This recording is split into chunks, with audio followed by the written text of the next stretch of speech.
We're now going to be working on making a personal budget for yourself using this app, Daily Budget. So we first go into the app and it loads, and we have to go back to the main page. So you click this thing in the top corner and you go to Daily Budget. So the first thing you want to put in is your regular monthly income. So first you're going to have to do some research about what an entry-level position makes monthly in the job that you want to get. So let's say you're going to be a teacher. So your average monthly income at an entry-level position is about $3,000. So you save it. And then you go in and you say recurring expenses.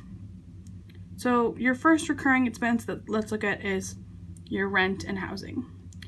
So you stay in a 3-bedroom apartment, you have 2 other roommates.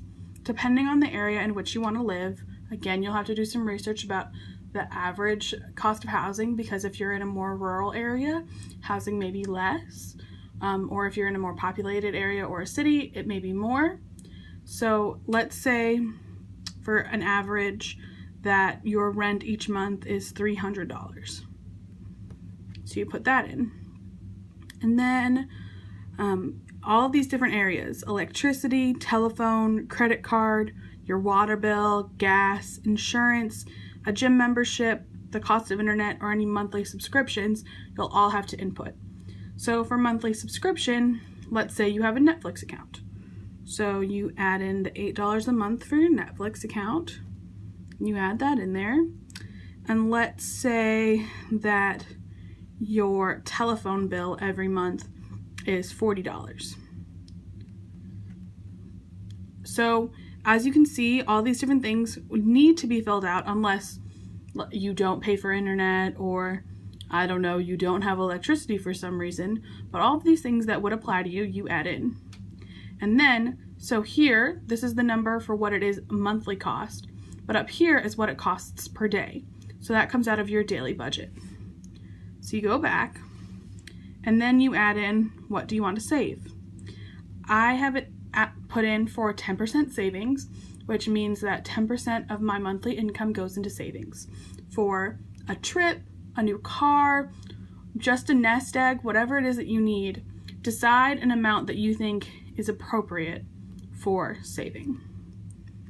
So you go in, and now it says that every day you have $79.56 to spend. Now that number will be a little different because your recurring expenses will be more. You'll do more research and figure out what all of your daily expenses will be, including all your utilities, etc.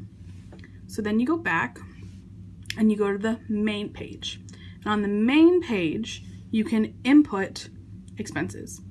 So let's say that you went to the grocery store today and you spent $30 on groceries. Done.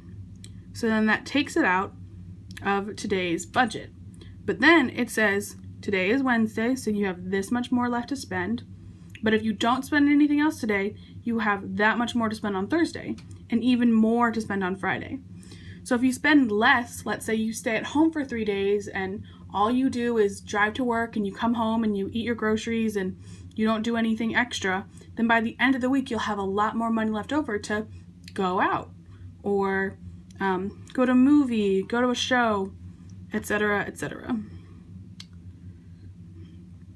And then you can also add in, let's say someone put an investment, or you have an extra income, like someone asks you to babysit, or you get a gift card because it's your birthday, or something like that. Then you can input that there and you can distribute it into income or not. So this tool is very helpful because it's very visual and it can show you exactly where you spend your money.